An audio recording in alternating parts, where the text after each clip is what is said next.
Ali Zaga faisait une randonnée avec ses grands-parents dans une région très rurale de l'Arkansas appelée Buffalo.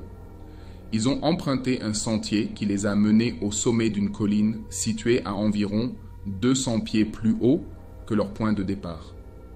Ils regardent la rivière en contrebas. Ils font demi-tour vers 11 heures du matin pour rentrer chez eux. Alors qu'ils descendent, Ali repère une cascade sur le chemin et meurt d'envie d'aller la voir. Elle a demandé à ses grands-parents si nous pouvions aller voir cette chute d'eau, et les grands-parents l'ont examinée.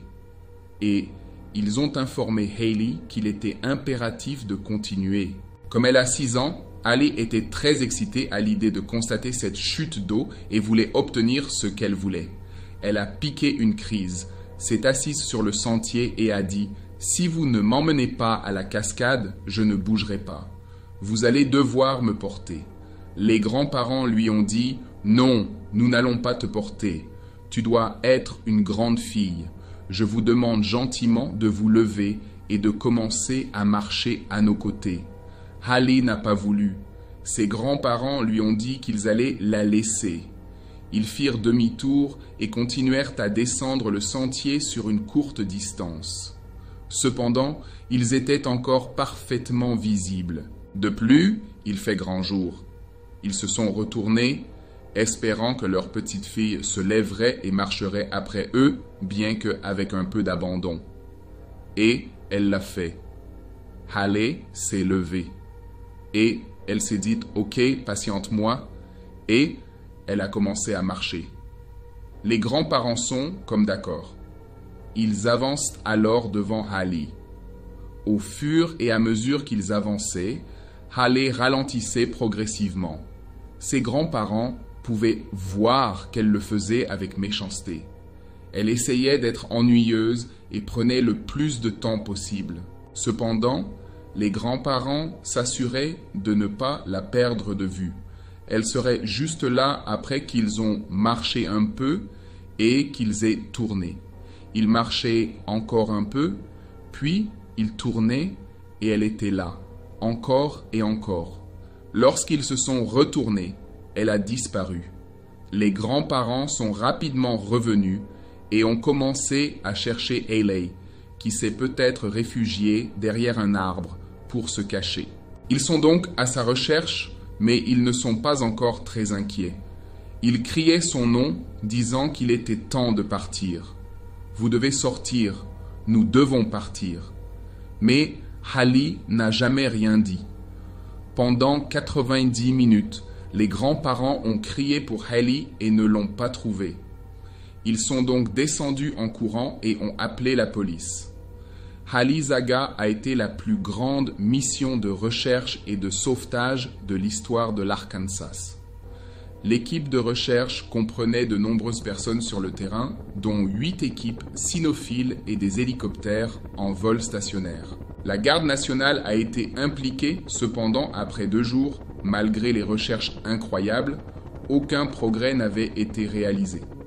La seule chose que l'on a trouvée, c'est qu'une des équipes cynophiles a suivi son odeur jusqu'à une route proche. L'endroit où le chien s'est arrêté indique que l'odeur a disparu. Toutefois, les enquêteurs pensent que Haley a été ramassée par une voiture. Mais 51 heures après le début des recherches, 2 personnes ont cherché loin de l'endroit où se déroulaient les enquêtes principales. Elle se trouvait à environ 3 km de l'endroit où elle a disparu. Ils l'ont vue. Elle était assise à côté d'un livre et avait les pieds dans l'eau. Quand elle les a vus, elle les a salués. Ils lui ont demandé si elle était Ali Zaga. « Oui », a-t-elle répondu, et elle avait quelques égratignures sur le bras et le visage. Cependant, dans l'ensemble, elle semblait en bonne santé. Haley a ainsi retrouvé sa famille. Elle a ensuite été emmenée à l'hôpital pour y être examinée. Après qu'Haley eut repris quelques forces, les enquêteurs lui ont demandé ce qui s'était passé. Elle a répondu qu'elle avait baissé les yeux alors qu'elle suivait ses grands-parents. Lorsqu'elle a levé les yeux, ses grands-parents avaient disparu et elle regardait un mur d'arbres, comme si elle n'était plus sur le sentier. Elle ignorait où elle se trouvait et, comme elle n'avait que 6 ans, elle ne s'est pas arrêtée pour regarder autour d'elle ou pour crier. Elle a plutôt continué à marcher dans une direction qu'elle ne connaissait pas, et a toujours marché, marché et marché, ne parvenant finalement pas à localiser le sentier une fois de plus, a-t-elle déclaré. La nuit est tombée et elle a dormi au sommet de la colline.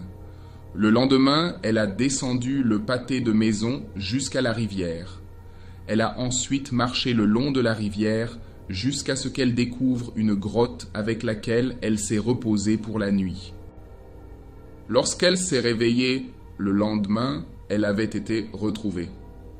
Après cette explication, les enquêteurs se posent de nombreuses questions.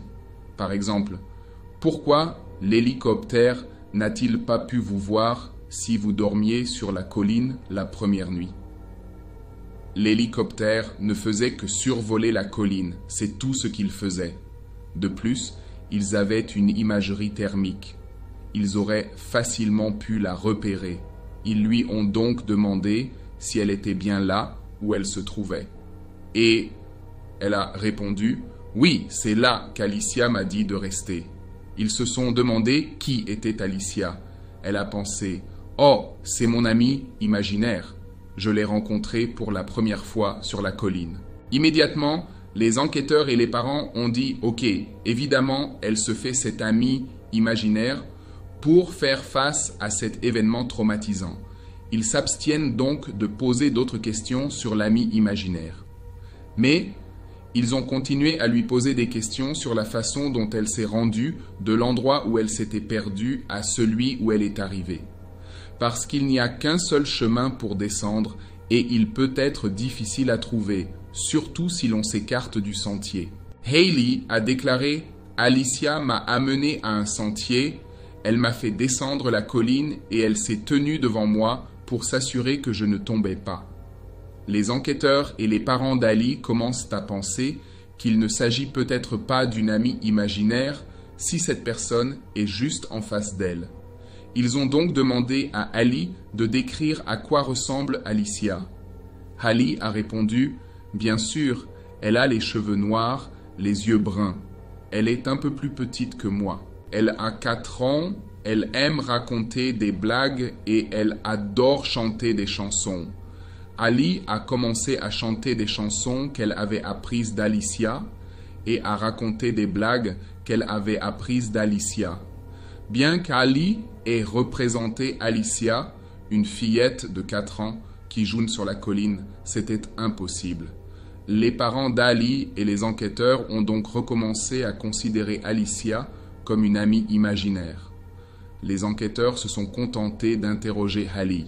Ils ont recueilli autant d'informations que possible sur son voyage des falaises à la rivière. Puis, comme Ali allait bien, ils ont dit « D'accord, c'est bon, à plus tard ». L'affaire Ali a fait grand bruit et les médias s'en sont fait l'écho, surtout après qu'elle a été retrouvée.